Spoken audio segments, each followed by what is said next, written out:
building? Do we have a presidency that sits down on Monday morning and goes, who are we going to kill in the Middle East today? These are our options. We have the drones up and running right now.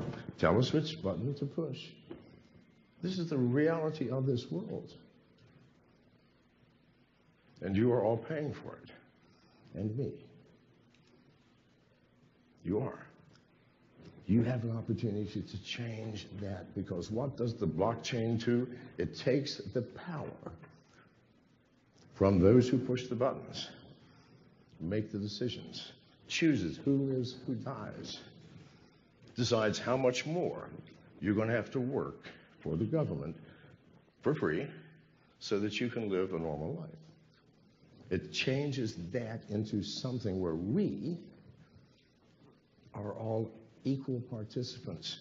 This is not communism. This is not socialism. This is not, you're going to be fine, we'll take care of you. No, you still must work for yourself and be responsible for you. Here, now, today, in this room, you can make the decision to say, yeah, I'm with you. Give me my uniform. Yes, sir. I'm sorry, you're desperate to ask a question. Yes, sir. This is nice. How do you envision a world? I'm sorry?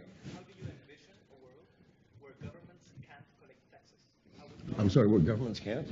Governments can't collect taxes. How do that work? Okay.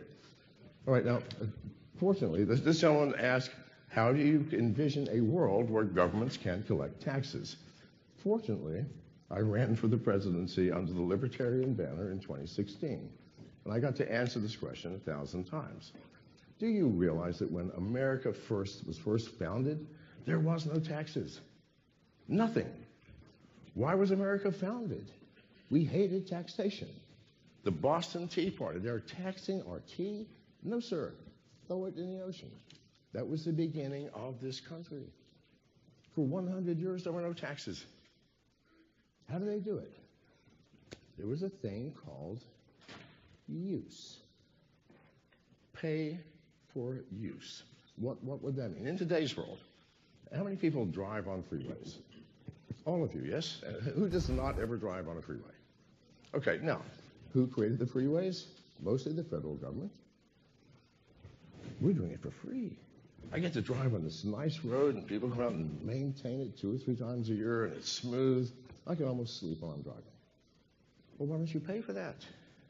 Those of you who drive long distances, what do they charge you? 10 cents per mile. You can afford that. 10 cents per mile. Run the numbers, please. We could run this country just off taxing, if you want to call it taxing, paying for what you use, not what I don't use. I paid $40 million 1 year in taxes in the mid-90s. What did I get for that? Audited. I wasn't using anything, right?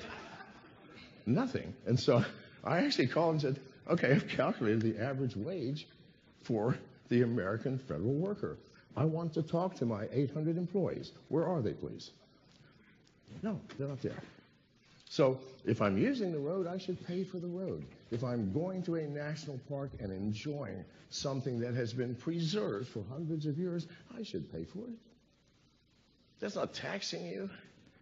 It's something you choose to pay for. You don't want to pay for the federal highways, then don't drive on them. Take the back roads. I used to do that. I'm an off-road driver. It's more scenic anyway. So yes, this is how you do it.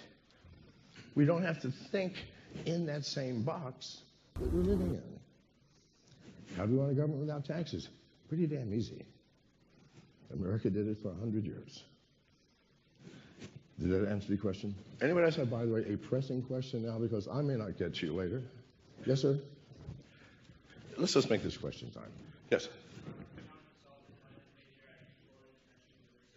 I'm sorry, sir. Please come forward. I'm old and deaf.